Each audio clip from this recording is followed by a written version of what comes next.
let's take a deeper dive into understanding accessors and mutators, the getter and setter elements of the properties. So here we're working again with the employee class that we've been developing. And one of the things I've noticed in the use of this class is that we often take and have a reason to output the full name, not just the first name and last name of the employee. And so I thought it would be useful, as often as we do this, to have a full name property. And I'd like to do that without making the variable redundant. So let's make that a read-only property, so it will only have a getter, and we'll build it out of the existing data of the individual full name and last name. Let's see how we can use a getter to do that. So let's come over to the class, and let's see, let's find where the F name and L name properties are declared, and that would be a natural place following that to install the full name property that we're contemplating. So we've got F name, we've got L name, and so let's come right here, open this up a little bit, and let's have a public read-only property called full name, and that'll return a string. And since we want to work explicitly with the getter and setter, we're going to convert this into a full method, okay, or full property rather. Okay, so I say full property, and now I have the getter generated for me. Now notice, because it's read-only, it only generated the getter. And so let's take a look, return full name. Well, there is no full name that we're going to be using. We don't want to store that and have to store it a second time. We've already got that data in there. So let's return instead the F name variable and a blank space and the L name variable. And you know what? I think it's clearer. It's not needed, but it's clearer if we put this in parentheses. You can kind of help your eye to wrap your brain to wrap around what you're doing here. So we're going to return the and not full name, the F name. Sometimes IntelliSense can be a little too helpful, can't it? Okay, so return the F name and the L name. All right, so let's go modify our code to test that. I see no syntax errors being signaled here. And so let's go ahead over to the form. And so what we were doing in our reporting section, our debugger, is we were reporting out the first name concatenated with the last name, and we had a little bit more code to write. So we should be able to take this whole thing here and just replace it with full name. And that's a little more convenient. Less typing means fewer. If you count your errors in making code by how many errors per thousands of characters or thousands of lines you write, if you write fewer characters or write fewer lines, you're going to make fewer errors. So we not only made the code a little bit friendlier and more effective, we have a little less work to do when we want to use the full name. We've theoretically lowered the error rate. Isn't that great? Okay, so let's do the same thing here. And now if we've done our work properly, it's still going to print the first and last names, but it's going to use this new full name property. Let's try it and see.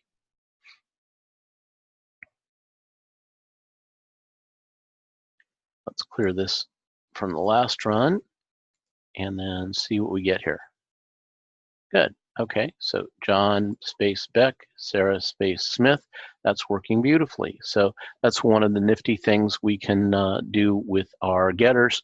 The other thing, of course, if you're outputting strings, you could do all kinds of formatting on them in the output and not have to worry about storing them in the fully formatted version, which is more complex and wastes space. If you, for instance, telephone numbers, you don't really need to store the parentheses around the area code or the dash. You could format that on the fly and make your code a little friendlier.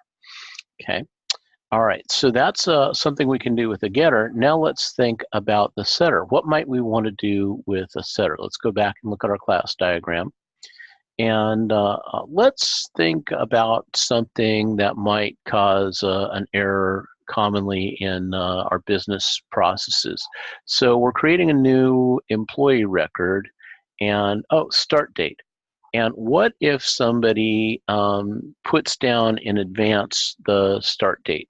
And our business rule is, let's imagine that the business rule is you cannot add the employee till their actual start date. Okay, so that's part of our onboarding process, and for record keeping and liability, whatever our rule is, that you got to do that. Either in arrears, so you can say their start date, today I could create the record and say the start date was last week, or I can say it's today, but I cannot put down a future start date. Our legal counsel says you can't do that in your industry. There are these reasons for it. Okay, so I don't really care what the reasons are.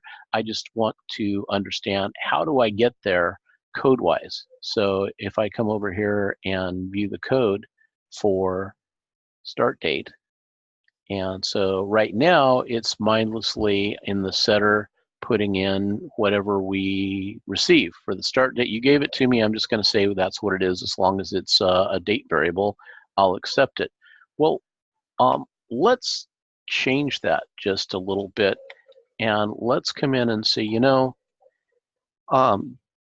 before you change that, before you set that date, got to break the code. Sorry. Stop the run. Okay, if the value that you received as a parameter is greater than the current time, then